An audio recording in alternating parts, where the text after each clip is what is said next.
Confidence in wrestling can simply come from this. You need to write down where your confidence comes from and sort of diagnose that.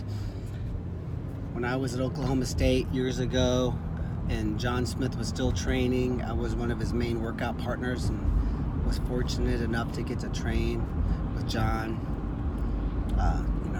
3-4 days a week for years, and travel the nation in the summer doing John Smith camps as his training partner. So I learned a great deal. One thing that he said to me was, he says, I've developed a style of wrestling that I think is unbeatable.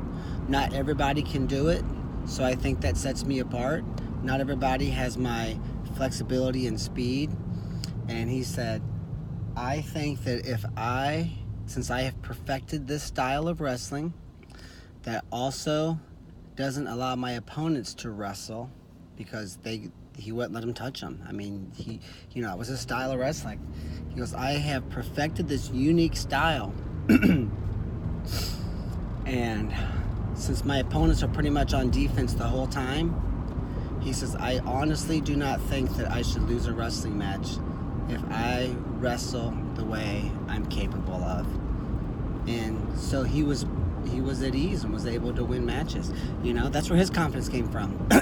If you look at some of the top Iowa wrestlers from back in the day, their confidence came from their conditioning. They said, no one will wrestle harder than me or outlast me or outfight me. I'm strong, I'm powerful, and I'm coming at you, right? And I think the Iowa coach said years ago that, their goal is to take someone's head off, right? And he goes, think about that for a second. We're going to take your head off, right? So their approach of some of their brawler type wrestlers was simply this. We will outfight you, out-warrior you, and outlast you. We'll out-punch you and out-hit you and out-shoot you and out-turn you and out-slam you, out-condition you, and that's what we're going to do. That's where their confidence came from.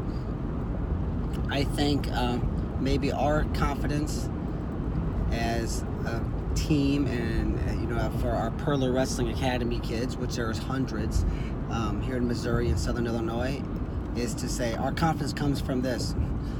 There's no position we'll be in that I won't be able to score from. And if for some reason I get a front headlock and I don't score, I'll score next time. I will get to your leg. You won't be able to keep me off your leg. And that what comes from Oklahoma State also. A big thing at Oklahoma State when I wrestled there, and it still is, I'm sure, was simply this. If I can tell you, and they said, you have to grab the NCAA champions, the Olympians, the World Cup bronze medalists. They were all in our room. And they said, you point to them and you say, I'm going to get to your left leg 3 times in the next 5 minutes. And then you tell them. And then you do it anyway. Then you become elite in the sport of wrestling. And so, we kind of take more of a technique approach at Oklahoma State, and we do at Purler Wrestling also. But I do know that as an individual, you might be more of a brawler, and that's good, but you have to have great technique, right? This is not the 90s and the 2000s, all right? You have to be good in all areas. Things have changed. So simply being a tough kid, I think, is if that's where your confidence comes from, great. But let's not forget you have to have a lot of tools in the toolbox. But the gist of this advice video is simply this. You have to know where your confidence comes from. I know my son, his confidence came from his positioning. We focus a lot on being positioning wrestlers, which means people don't get to our legs, right? They're not going to get to our legs.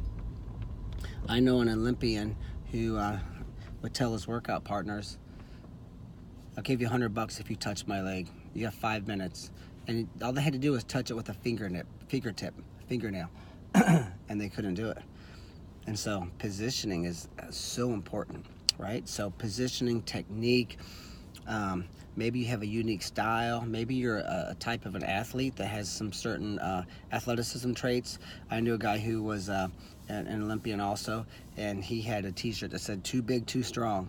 He knew that pound for pound, he was one of the most powerful athletes, seriously now, in the whole world. just some people are freaks, right? And he used to when we grew up, he was embarrassed by that, because he wanted to be more of a technician or whatever. But then he just embraced it and said, hey, you know what? Jordan Burroughs is fast. That's where his confidence comes from, I'm sure. I will get to your legs. And he's developed a style around his unique athleticism. And you can if you're extremely powerful also. But if you're not, a freak in any of these areas, then positioning and technique, and certainly a big part of your confidence can come from my diligence and my stubbornness. I know